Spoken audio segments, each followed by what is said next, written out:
Hello guys, and welcome back to my YouTube channel. If you're new to my channel, hello and welcome to my channel. My name is Summer, and to all of you that keep coming back, hello and welcome back. Quick reminder, if you've never subscribed, just to remind you to click that red button there that says subscribe, and after that click the bell sign.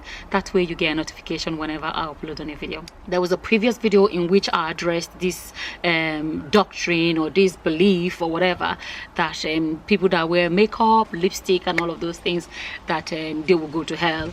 You know, that makeup is a sin. I'll put the link to that video. You can all go check it out, and there are a lot of comments from other people. You can read the comments and feel free to leave your opinion on that. But in that video I mentioned about a lady that said she died. I think it was in that video that I mentioned about a lady that said she died and went to heaven. Did she say she went to heaven and hell, or she went to heaven or whatever, you know, and then she came down with all these messages from heaven or from God. People have asked me more about that story, and I'm going to put the link so you can go check out that video and hear from her directly, 100% everything she said from her own mouth.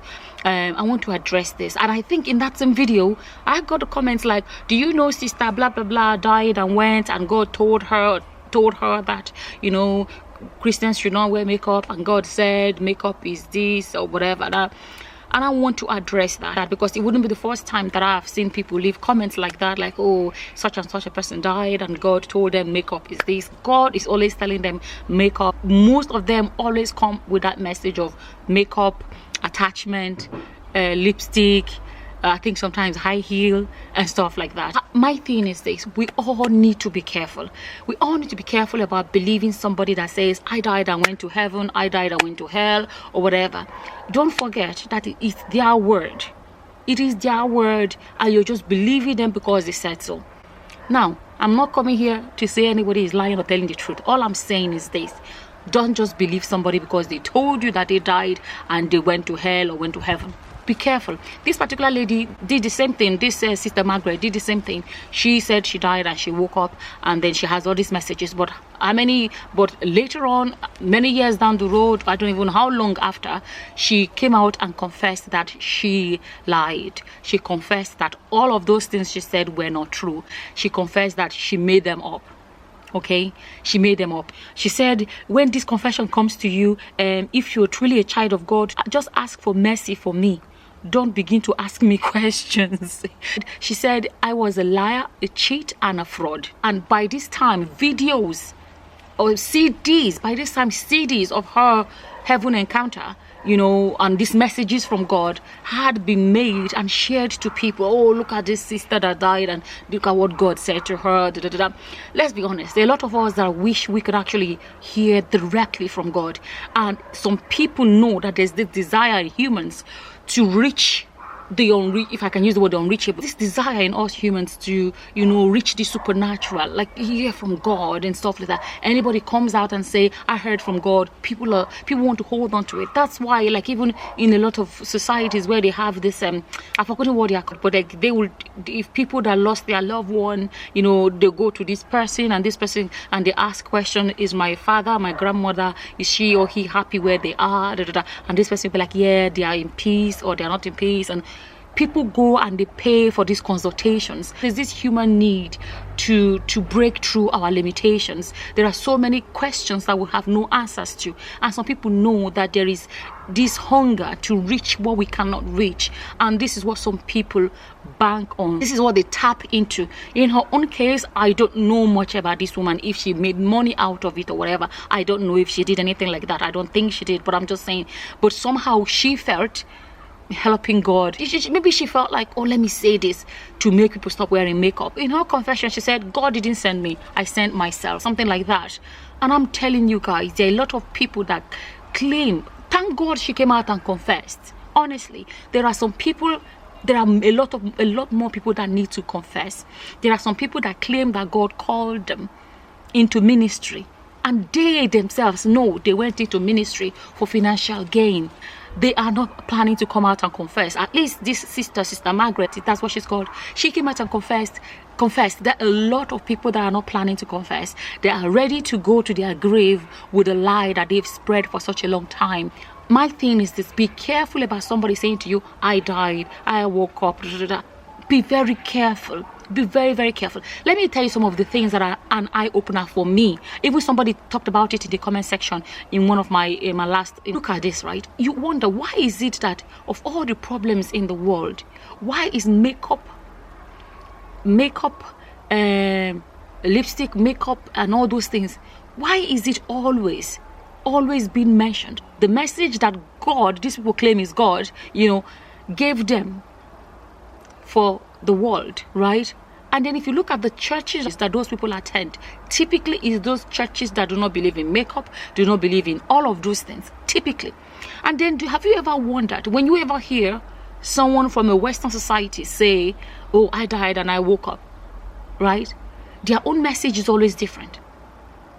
I've heard about, there are videos I've seen, and this one be like, I died, and oh my goodness, I went to this place, it was bright light, and the Lord told me how much He loves the world, and the Lord told me how much He loves me, and the Lord told me how precious I am. But God never tells. Listen, think about these things. God never, now, I'm not here telling you that these people are telling the truth, or the Westerners are telling the truth, or the African. No, what I'm saying is that when you think about disparity, it makes you question. When you think about the difference between the message they come with and the message that our African people come with, you would wonder, is it not that same God? Why is the message always different? The white people is always like, go back and tell them to love each other, tell them to do that, always, things like that. But when our African people go, it's makeup and lipstick and all of those things. It's always attachment. And then some of the white people, for example, that would say they died, I always say they say, because I cannot confirm, I cannot prove that it's true. So when the white people claim white people die and wake up, and they say God, they saw God, and God told them, tell them that this, tell them that. They never ever mention anything about makeup, lipstick, and all of those things. And you see the white person that went, listen, think about these things, right? An African sister, right, dies, and God tells them, go and tell them not to wear makeup, right? Okay, not to wear makeup. And then the white lady that died and woke up, telling you all these things with makeup on. So tell me why God will be telling the African sisters that went, tell them not to wear makeup. And then the white woman that died and went, God did not tell her not to wear makeup. You get what I'm trying to say? That is where you begin to question what's going on. You see some of them, the white people, God will tell them, you say God told them to go to Africa and do this and preach the gospel. And then they will leave their country and they go to Africa. They will arrive with makeup on. They will arrive with lipstick and all these things on. And you're saying God told you to go and tell them not to wear makeup. And then God is sending another person. Listen, God sent another person to go and preach to these people with makeup on. I really want people to be thinking about these things. What God, the same God that told the Africans not to wear makeup, is now sending someone with makeup to come to Africa to. These are the things these are the things you have to question. You have to question this. Let me tell you, when I became born again at the age of 17, I started going to church, right? And the church I was attending, but within how many months, I can't remember how many months, the pastor told me that God told him that I'm his wife.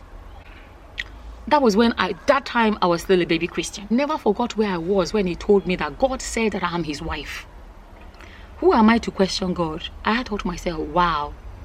Somebody left that comment once and said, somebody you would have been Mommy G.O. by now. Some people are so funny. But anyways, I thought to myself, well, wow.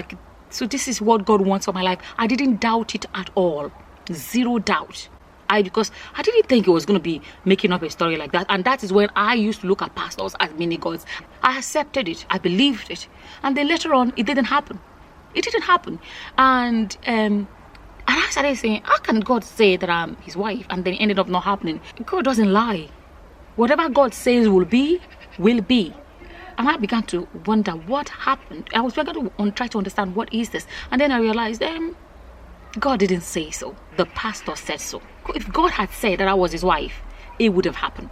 Anything God says will be, will be. Since then, somebody comes and said, the Lord said. Because I've experienced where somebody has claimed the Lord said and it didn't happen.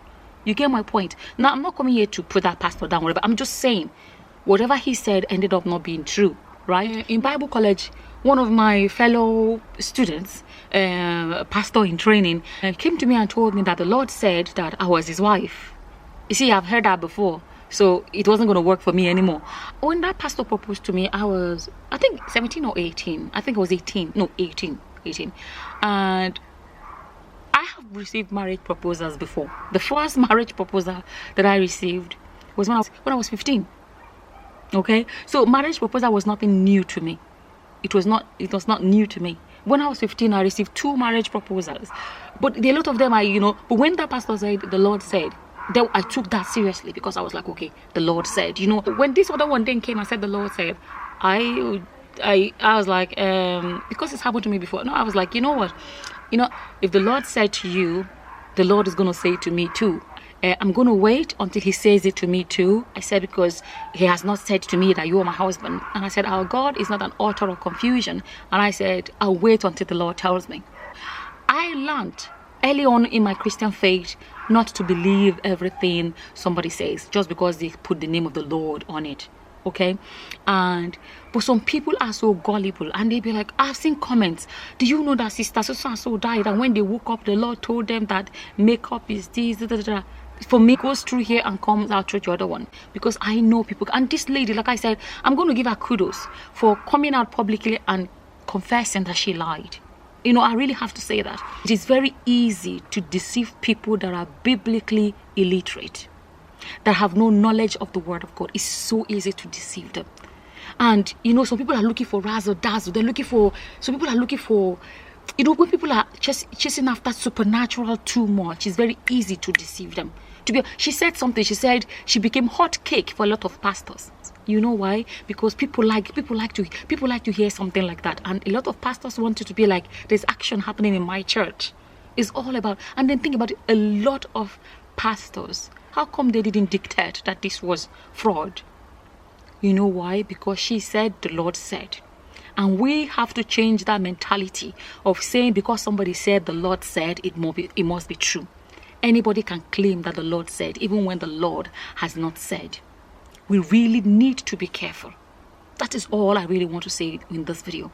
Anybody, when you get comment like, how dare you? Do you know that pastor is a man of God, called by God? Are you the one that called them? Are you the one that called them? How are you sure they are called?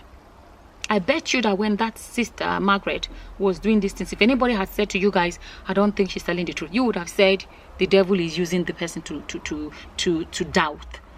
You would have said the devil is using the person to doubt. You would have, a lot of people would have even crucified anybody that didn't believe. But thank God she came out and confessed. There are a lot more people that need to come out and confess. There are a lot more so-called mega pastors and GOs that need to come out and confess. Some of them had good intentions, but the devil have used them in the wrong direction. But they are too proud, arrogant to come out and, say the truth. The main thing that I'm saying is this: be very careful. Be very careful. Be careful about taking somebody serious because they mentioned that name Jesus or mentioned God. All of a sudden, you just feel like you cannot question them. Be very careful, because people know how powerful that name is in the lives and in the hearts of a lot of people, and they will use it for any and everything. Be very careful. Be very careful. Don't be moved by just what people say. Anybody can come out and deceive people because they know that people are eager and hungry for more. People that are so easily deceived, but just once you mention that name Jesus, they don't care anything else. And with that, I'm going to say thank you for watching. Until the next time, guys. Bye. Bye.